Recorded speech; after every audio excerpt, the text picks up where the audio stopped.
welcome to First Things First. Today, the guest is Jonathan Harounoff. He's the author of Unveiled Inside Iran's Woman Life Freedom Revolt. Jonathan, thank you so much for coming on and speaking with me. Thank you so much for having me, Nava. Sure. So, Jonathan, can you kind of give us some insight into what's happening in Iran right now as far as the protests? For sure. Well, over the weekend, we've actually started to see a new wave of anti-government protests breaking out. It hasn't quite reached much of mainstream media in the West, in the US, and elsewhere, but we're seeing students from university campuses in the city, in the capital city, Tehran, and then the northeastern city of Mashhad, staging these protests, these peaceful protests, many of them wearing black to signify mourning for all of those killed in the earlier rounds of protests, where thousands and thousands, if not tens of thousands of people were slaughtered and as many as 40,000 were arrested. So the current situation is that while the Islamic Republic very brutally cracked down and shut down the massive street protests that we saw through much of January, the flames and the embers of resistance and defiance are still very much there. There's still a huge, even though there was a lot of brutality, there's still uh, an intense desire among most of the 92 million people inside Iran for change. And they've had enough with the Islamic Republic. Over the past 47 years, you've seen wave after wave of protests staged by the people of Iran, taking on different forms. And this is just the latest incarnation of that.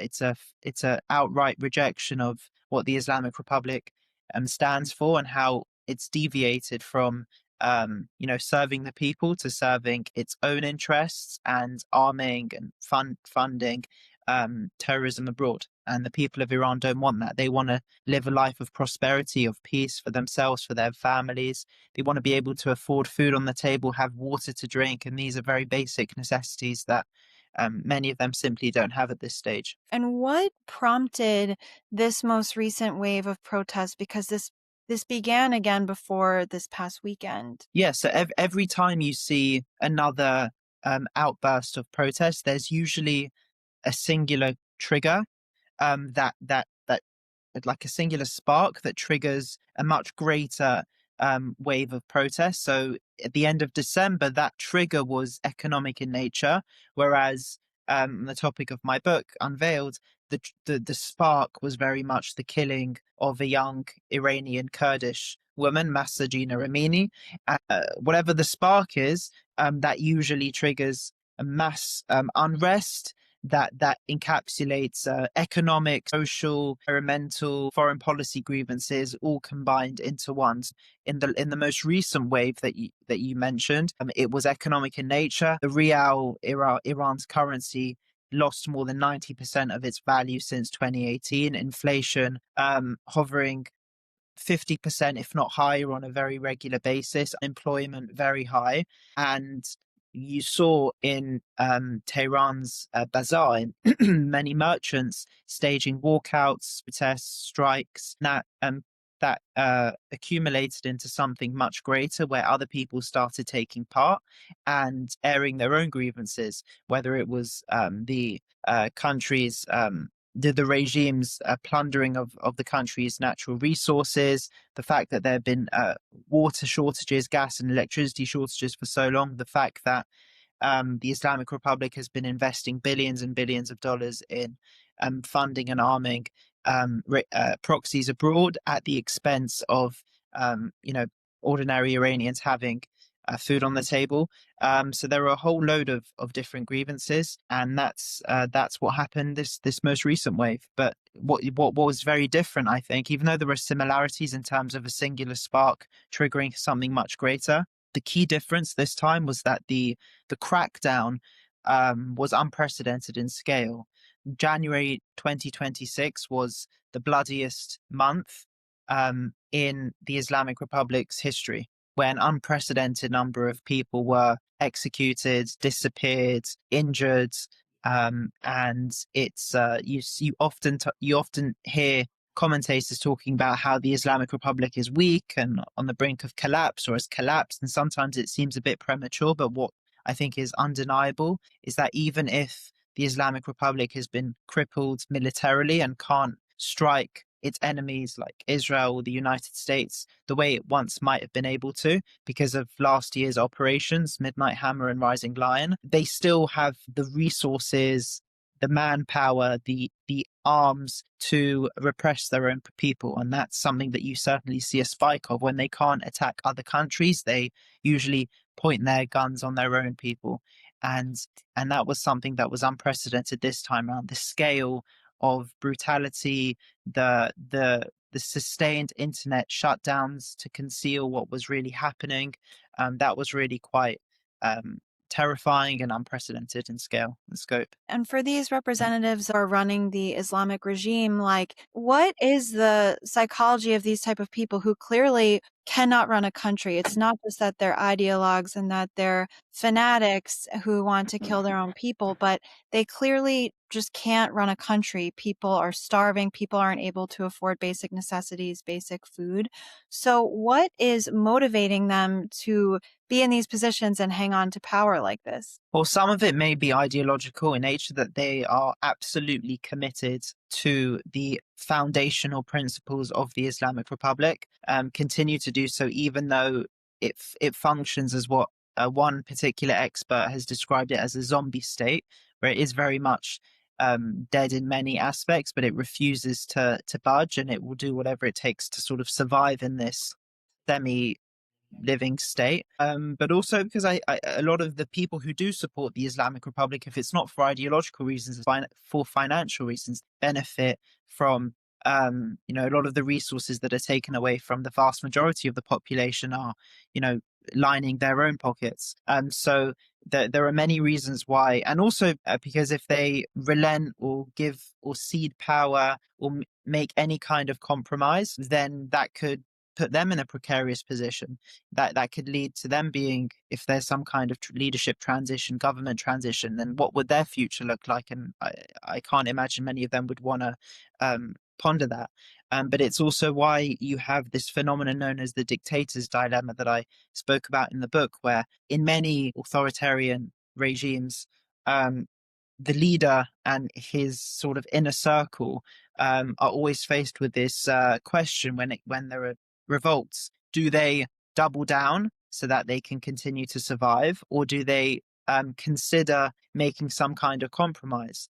And then, however, if you do make some kind of compromise, then those protesting may interpret that as a sign of weakness, and that may galvanize them to continue protesting. In the Islamic Republic's case, that hasn't really been a dilemma, I would say, because they've always chosen unfiltered repression and brutality on their own people. And even when there appears to be some kind of sign of compromise or concession, it's not authentic. It's usually a kind of PR stunt. For example, when the president of Iran, Masoud Pezeshkian, who's an unconventional president to say the least in terms of his appearance, his backgrounds.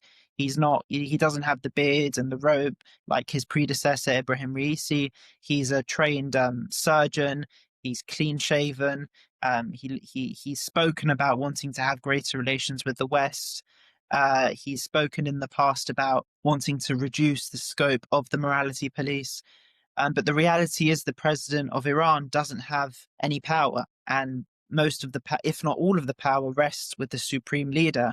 And the supreme is the important word here. He's the one in his inner circle, doesn't include Pezeshkian, are the ones who hold significant power, and they use people like Pezeshkian, present them to the outside world as a sort of counterweight to suggest that we are modernizing, we do want greater relations, but the reality is very different when you actually look at where the centers of power are in Iran. And for people who aren't so familiar with the Islamic regime and its coming to power in 1979 and the deposing of the Shah, can you help us understand how did the shift move from the Shah to Khomeini and the Islamic regime?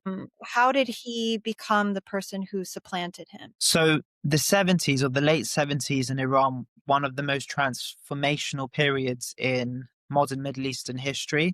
you had the monarchy led by Mohammad Reza Pahlavi, leading the country, and his monarchy had been in power for uninterrupted power for almost 2,500 years, and there was growing disaffection with that monarchy because of a sense that they were detached from their own people, and there were economic challenges. And at that time, you had this nascent Islamic Republic beginning to emerge in exile, led by the person who became the first supreme leader, Khomeini. And he was in exile in France and Iraq, and he was playing on this widespread disillusionment of many Iranian people and promising things that they wanted to hear, promising a sort of utopia that he and his new government would bring in if they supported some kind of transition. And this was building and building, and it reached a point in 79 where he was able to galvanize millions of Iranians from all the way from the far left to the far right, who began staging protests and forced the king to flee Iran and to never return. And by the time many of these Iranians who had supported this Islamic Republic realized just exactly what they had supported, that it wasn't what it had set out or promised to be, it was too late. You had thousands of political dissidents executed and arrested.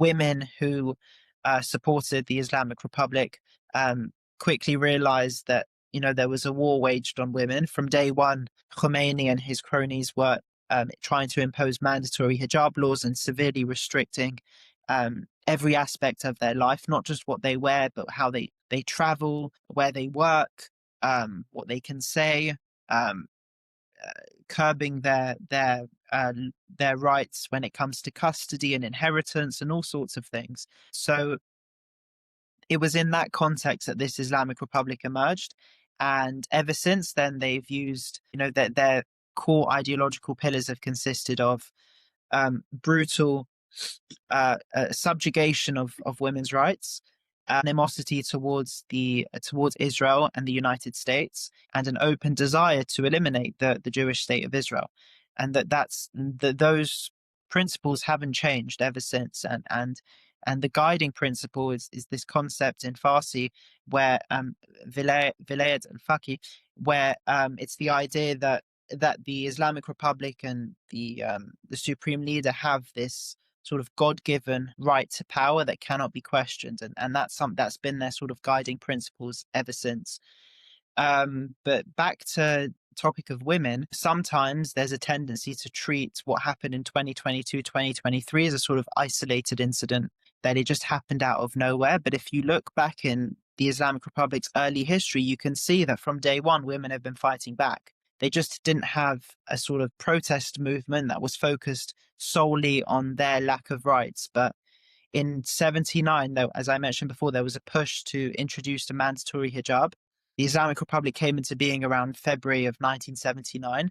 But then March 8th of 1979, which is International Women's Day, you had hundreds of thousands of women um, protest, take to the streets, and slogans along the lines of "This was not a revolution in our name." And those bouts of unrest were so significant that the Islamic Republic didn't actually formalize this mandatory hijab until 1981, until they were more entrenched in power.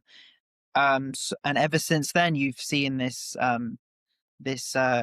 sustained effort by the Islamic Republic to uh, to increasingly introduce aggressive policies aimed at curbing women's rights and freedoms, and that all accumulated and accumulated until September 13 of 2022, where Mahsa Amini was arrested in Tehran outside the city's metro station when she was visiting with her relatives. She was arrested by the country's morality police, like thousands of other women who had experienced the same thing.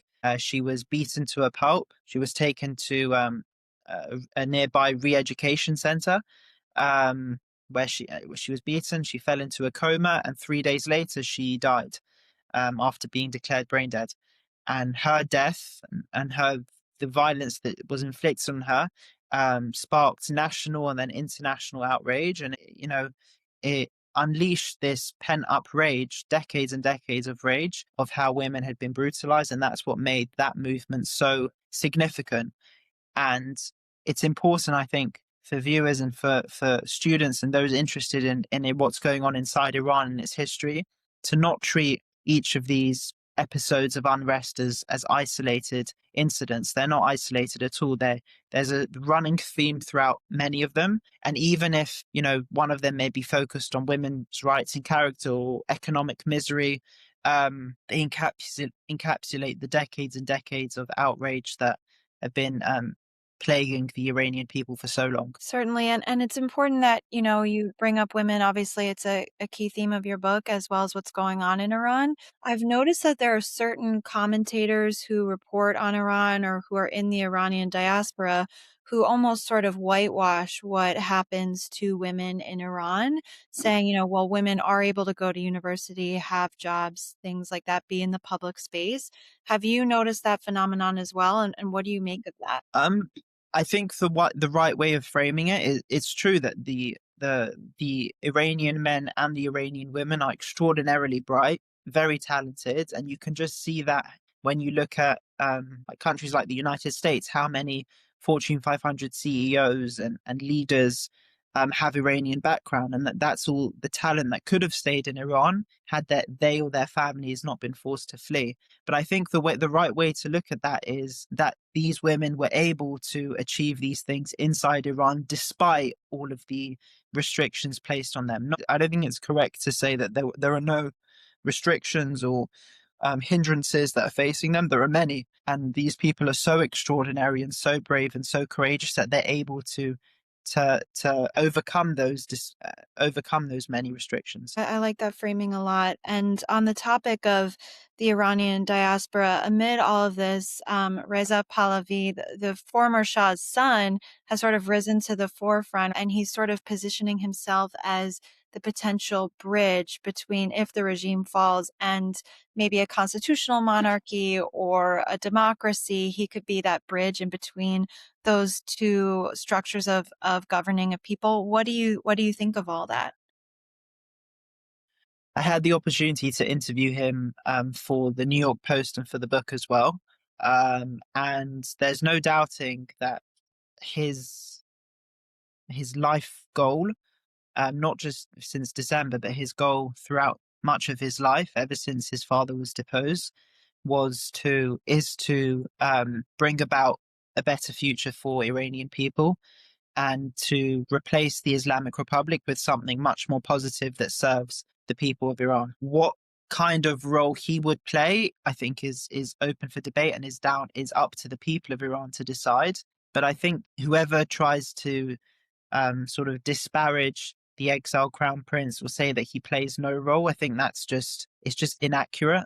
The reality is he has tremendous groundswell of support inside Iran and in the diaspora, and he is an important player in this conversation. But it's up to the people to decide what kind of role he would play. He's at times spoken about being this transitional leader, someone who helps herald this new era for Iran and helps bring the country to elections where they can decide what kind of system of government they would like. And also the reality is the opposition inside Iran and in the diaspora is very united in what they despise, which is the Islamic Republic. But they're not necessarily united. They're fractured in ways and quite fragmented in terms of what their vision is for a post Ayatollah Iran. There are some who do openly support the crown prince and want a restoration of the monarchy. There are some people who don't want that because they see that as history repeating itself. Why would you support the very institution that was overthrown by the Islamic Republic? Some people see him as not taking a fully, monarchical role, but something different, or secular democracy, where he isn't the leader. So there are all various kinds of systems of government that people support. But unfortunately there isn't a total consensus over what should come next. And I think the greatest demonstration of that was at the height of the woman life freedom movement. You had about a year or so, or 6 months into the movement, you had this coalition that began to come together that was known as the Georgetown Coalition, where the exiled crown prince was one of the main players, along with Iranian American activists and journalists and athletes and Nobel Prize laureates, and other opposition leaders as well. And there was a lot of momentum, there was a lot of excitement, but it was unfortunately short lived because they couldn't agree. There were too many competing visions and not enough consensus over what should come next. So, in answer to your question, I do believe he plays a significant role in Iran's present and in Iran's future, and he's seen as a constant thorn in the Islamic Republic's side. But it's up to the people of Iran to decide exactly what kind of role he would take on. To your point about it being really up to the people of Iran to make this decision, what is kind of stopping this from finally being the last domino that falls? Is it that the IRGC, the people working for them, are just getting too much from working for the Islamic regime, so it's not worth them defecting? Is it the lack of opposition leader inside Iran itself? What do you think is kind of the reason that none of these protests finally make it over the verge? I think it's a number of things. The first is it's important to recognize that, you know, Iran's history goes one of the oldest civilizations in the world. Its history spans thousands and thousands of years. The Islamic Republic is 47 years old. So even though it may seem like the Islamic Republic has been around for ages and there have been all of these attempts to unseat the Islamic Republic, it's not that. It's less than half a century old. And with all of these protests, an interesting phenomenon is that they're happening, with much greater frequency in shorter spaces of time. If you just look back at the last 25 years, you had student protests in 1999, had massive green revolution in 2009. You had the economic protests of 2017, 18, 19. You had the women life freedom movement of 2022, 2023. Right before the 12-day war, you had nationwide trucker protests that didn't really get a lot of attention outside of Iran, but were very significant inside Iran. And now you had end of December 2025 these significant protests as well. So there is definitely an intense desire among Iranian people to bring about a brighter future. But unfortunately, what I think is lacking is sustained and tangible and material international support. That doesn't necessarily mean military in nature. It could also mean institutions like the United Nations, where I work. Paying attention, not just focusing obsessively on Israel, but paying attention to what's going on elsewhere in the world, not waiting 2 or 3 weeks to issue just a statement of outrage about what's happening inside Iran, but actually using this vast institution to pressure the Islamic Republic and to help support the Iranian people. It's also a matter of other governments all over the world actively disassociating from the Islamic Republic and not aiding and abetting them. I think that's the greatest kind of support that the Iranian people would want, that other governments are not propping up the Islamic Republic. But I think you've seen different components here, different puzzle pieces happen at different times, but I don't know if you've seen all of these happen simultaneously and for a prolonged period of time. And I think you'll need mass internal mobilization, which you see every now and then at great scale. You need sustained international support. And then I think you also need, as the exiled crown prince has stated many times, you need to figure out a way to create cracks in the military infrastructure inside Iran among the IRGC, encourage defections at great scale, because those are the institutions that are propping up the clerical government. And once you start to see a fragmentation there, that's when I think you'll really start to see a high likelihood of there being change. If you're just talking about protests by defenseless people, which is extremely noble and extraordinary, and it is threatening to the regime. I don't know if it's an existential threat on its own. I think it requires other components falling into place as well. What is your take on the United Nations treatment of Iran versus other dictatorial, brutal regimes? I think you see you see different versions of the United Nations snap into action depending on what the issue is. By that, I mean, if there's a development going on in Israel or in Gaza, for example, which are both, important and warrant attention, you'll see the United Nations mobilize and act in warp speed. Incredible for an institution of that size. They could issue a statement in hours. They could convene an emergency Security Council session overnight. You saw after the US struck the nuclear facilities last June, which happened on Saturday night, I believe, US time. You saw the Security Council do something almost unprecedented, and that was to convene an emergency Security Council session on a Sunday, where the UN is not open. And that was pushed by the Islamic Republic, where almost all of the Security Council members were just going around the table condemning the United States and Israel, and almost expressing comments of sympathy for the Islamic Republic. It was a very strange situation. So that's one United Nations that acts very rapidly when it comes to condemning Israel or some of its allies. But then you have another United Nations that seems to either not pay attention to what's happening or overlook what's happening. And Iran was a very salient example where um, the it wasn't until a few weeks into January that the United Nations Secretary General issued any statement at all about what was happening inside Iran. And when they did issue a statement, they stated that they were shocked to hear what was happening, as if it needs 2-3 weeks to process shock. And only then an emergency Security Council session, it wasn't really an emergency, a Security Council session was convened 3 weeks after, and no tangible actions came of it. So it is disappointing that the people of Iran are not getting the support that they so desperately deserve and need, and that the only real support you're seeing of Iranian people when it comes to the United Nations is coming from the United States, who have issued many statements of solidarity and support, and Israel, of course,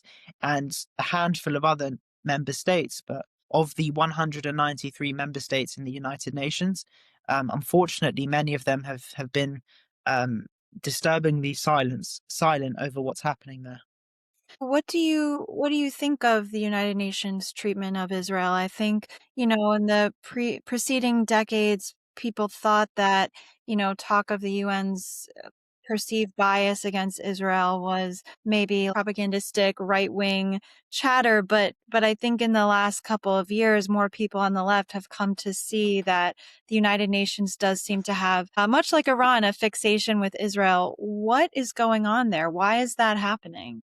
It is disappointing because fundamentally the United Nations was established, for very noble and important reasons in the wake of the Second World War and the Holocaust, established by core members who are focused on preventing anything like that from happening again, and preserving international stability and order. But since then, what you've seen is that many of the world's conflicts are being resolved or addressed outside of the perimeter of the United and the scope of the United Nations, or with the United Nations on the sidelines. If you just look at just an example, the Board of Peace or the ceasefire that President Trump struck last year, and the return of the hostages, that was very much done uh, without the United Nations, in the driving seat, but with them very much on the sidelines. And it is disappointing, and it's a shame, because the United Nations does have a lot of potential and it does have vast resources. But what you see when you spend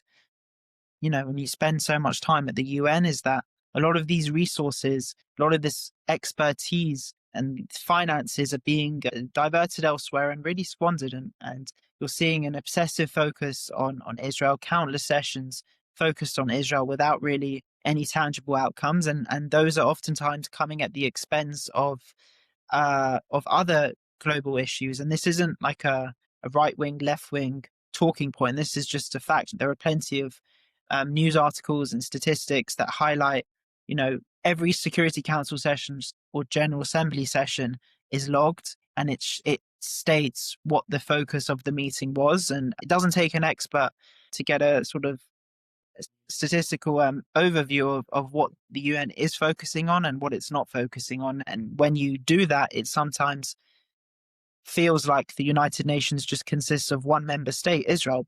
But the reality is that there are 193 countries, and many of them are not being spoken about enough because of this singular focus on Israel. And maybe it's because of the makeup of the United Nations, where it's grown in membership, where there were 50 or so members, in the early years of the United Nations, and now there are 193. Many of them are not even democracies. You've got consistent voting blocks that are always invariably voting against Israel, regardless of the resolution. So it's not just an ideological thing, but it's also the way the membership has evolved, has encouraged a sort of obsessive focus on the delegitimization and demonization of Israel as well. Obviously, the Islamic regime has a stated goal of destroying Israel. Can you speak to the Jewish population, the very old, ancient Jewish community of Iran? Where do Jews fit inside all of this? The current small Jewish community in Iran now, how does the Islamic Republic regard them? What was going on with the Jewish community in Iran in the 70s when Khomeini came to power? Can you help us understand that situation? The Jewish population inside Iran is really quite extraordinary, even though the population has dwindled quite significantly since its heyday in the 70s. It's still today the second largest Jewish population in the Middle East. There are still approximately 8 to 10,000 Jewish people living inside Iran, concentrated in the city centers in Tehran, Shiraz, and Isfahan, and elsewhere. And back in the heyday, there were about 90 to 100,000 Jewish people who left. And over the decades, you've seen waves of departures to Israel, to the UK, to elsewhere in Europe. But the Jewish population today has certain rights of protections afforded to them since they're seen as people of the book. So they have synagogues, they have access to kosher food, restaurants, they can practice, they can do a brit milah, a child bar mitzvah, bat mitzvah. But these all come at very clear, equivocal conditions that you can be Jewish, but you have to separate that completely from your Zionism, and you cannot be a Zionist, and you have to disavow everything related to Israel and Zionism, and you have to be openly and unquestionably supportive of the Islamic Republic. And whenever there are flare ups or any tensions, the Jewish people of Iran, along with other minorities, are usually the first to be uh, arrested, accused of collusion. You saw that in the 12-Day War, where dozens of Kurds and also Jewish people were arrested, and a number of Kurdish people were also executed as well. So that it's a very precarious situation right now for the Jewish people inside Iran, but they have a very long history, and they have various motivations for wanting to stay inside Iran. One of it may be they still have financial business interests there, or they have this innate attachment to the country, their homeland, and they don't want to leave a country that they and their family have a millennia old attachment to because of a 47-year-old Islamic Republic. And also, just logistically, it's not, that easy to just leave, get up and leave. There are a whole load of logistical complexities around that, where to go, what assets can you take, can you not take? In most cases, you can't take anything with you. So there are a lot of complexities around that, but there is a fascinating history, and my family also come from Mashhad. Yeah. They left before the revolution.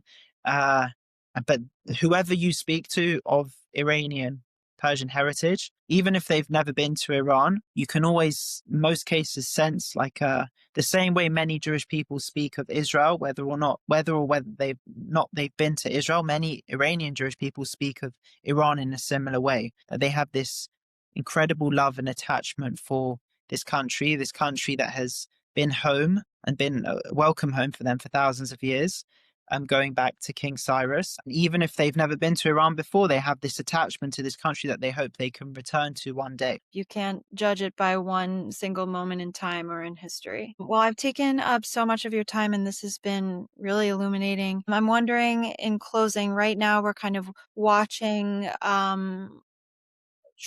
President Trump move various military personnel and aircraft and ships to the area surrounding Iran. We're not sure if there's going to be a strike or not. Do you have any closing insights into the next steps for President Trump's involvement now? Um, Revolutionary winds of change coming from inside the country. Anything you'd want to enlighten us about? I think there's a clear recognition that the Islamic Republic is dangerous and poses a threat. And while diplomacy is always the first, the preferred route of engagement, there is also, I think, a recognition that diplomacy doesn't always work, especially if you try the same thing over and over again with the same uh, counterpart and expect different results. So what you're seeing with President Trump is preparing for any eventuality, and Israel's doing the same as well, defensively, offensively as well. Um, but we're just gonna have to. Time's gonna have to tell. But I think regardless of what's happening, there's no denying, and even if there's still not a lot of clarity over what the Islamic Republic's military capabilities are for just the outside observer. I think what is unquestionable is that the Islamic Republic's desire to continue to inflict harm on Israel and the Jewish people hasn't dissipated at all. If anything, they've been emboldened over the past year, and those are threats um, that the people are taking very seriously. And we'll have to see where diplomacy goes. But I think that President Trump has issued very clear, unequivocal, unambiguous warnings over what consequences may be around the corner for a regime that really has had many chances and just continues to brutalize its own people and not put their interests and prospects first. Yeah, and certainly such an unpredictable regime has really met its match tactically with President Trump. He's kind of known for being pretty unpredictable in the foreign policy space. So we're all keeping an eye on this. Well, thank you so much, Jonathan, and make sure you read Jonathan's book, Unveiled.